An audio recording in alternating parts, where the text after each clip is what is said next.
Nous irons là-haut dire un grand merci à Jésus. Mais pourquoi irons-nous dire un grand merci à Jésus, mesdames et messieurs? Parce que Jésus a remporté toutes les victoires. Jésus a remporté toutes les victoires qu'aucun homme ne pouvait remporter.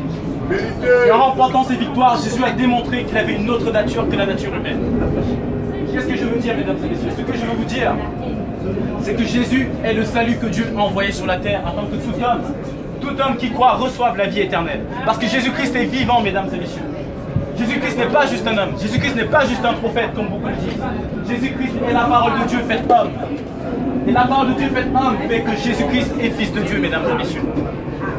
Jésus-Christ est vivant et Jésus-Christ a remporté toutes les victoires. Quelles sont les victoires que Jésus-Christ a remportées, mesdames et messieurs? Jésus-Christ a remporté les victoires sur la transgression. C'est-à-dire que Jésus-Christ n'a transgressé aucune des lois que Dieu a établies pour que les hommes puissent vivre. Jésus-Christ a remporté une victoire sur le péché. Jésus-Christ n'a commis aucun péché alors que tous les hommes ont péché. Jésus-Christ a remporté une victoire, il a remporté la victoire contre la mort. Parce que Jésus-Christ est revenu à la vie 3 jours après avoir été enseigné. 3 jours après avoir été mis au tombeau, Jésus-Christ est revenu à la vie, mesdames et messieurs. Voilà une autre victoire que Jésus-Christ a remportée. Jésus-Christ a remporté la victoire d'aimer ses ennemis. Jésus aime ses ennemis. Parce que nous avons tous été ennemis de Dieu dans notre infidélité et dans nos transgressions. Jésus-Christ nous a aimés avant même que le monde ne soit. Jésus-Christ nous a aimés même pendant que nous commettions nos transgressions. Pendant que nous regardions nos vidéos pornographiques. Pendant que nous manquions de respect à nos parents, à nos frères, à nos sœurs. Pendant que nous commettions ce qui est mal dans la drogue, dans la cigarette, dans toutes sortes de transgressions. Pendant que nous faisions toutes ces choses-là, Jésus-Christ nous a aimés, mesdames et messieurs. Jésus-Christ a aimé ses ennemis. Et aujourd'hui, il appelle chaque être humain sur cette terre, chaque homme, à aimer son ennemi. Il appelle chaque homme à examiner les pensées de son cœur. Mais les examiner par rapport à quoi? Par rapport à ce que Dieu a enseigné, par rapport à ce que Dieu a mis à l'intérieur de nous, une pensée d'éternité. Dieu ne cesse de rappeler chaque être humain, mesdames et messieurs, parce que le temps est court. Malheureusement, nous vivons sur la terre comme si nous allons vivre éternellement.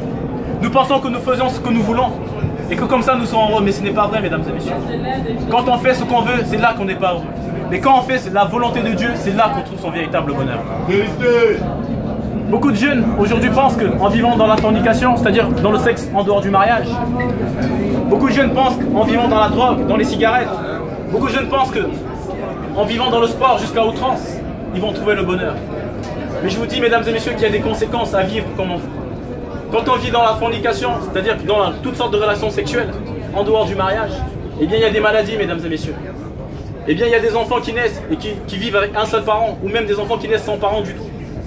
Il y a des avortements, il y a tout un tas de choses, mesdames. Il y a des conséquences à la manière dont nous vivons. Quand nous vivons dans la drogue, eh bien il y a des conséquences aussi. Il y a des maladies. Il y a des gens qui s'éloignent, on peut perdre notre famille, on peut perdre nos amis, on peut perdre notre travail, perdre notre maison. Il y a des conséquences à vivre comme on veut, mesdames et messieurs. Mais si on vit comme Dieu le veut, alors nous aurons le bonheur. Parce que le véritable bonheur n'est pas attaché aux choses matérielles. Le bonheur n'est pas attaché à ce que nous avons dans notre poche. Le bonheur n'est pas attaché à ce que nous avons dans nos maisons. Le bonheur n'est pas attaché aux choses matérielles parce que les choses matérielles vont passer. Mais il y a une chose qui demeurera, c'est la parole de Dieu, mesdames et messieurs. Et la parole de Dieu est vérité, la parole de Dieu est vie. La parole de Dieu est amour, mesdames et messieurs. Dieu n'est pas un dictateur, mais Dieu est un admirable conseiller. Dieu est un admirable conseiller, mesdames et messieurs. Dieu est un admirable conseiller. Il conseille à chacun d'entre nous de suivre la voie qui mène à la vérité. Et la voie qui mène à la vérité, c'est Jésus-Christ, mesdames et messieurs. Soyez tous bénis, mesdames et messieurs. Continue.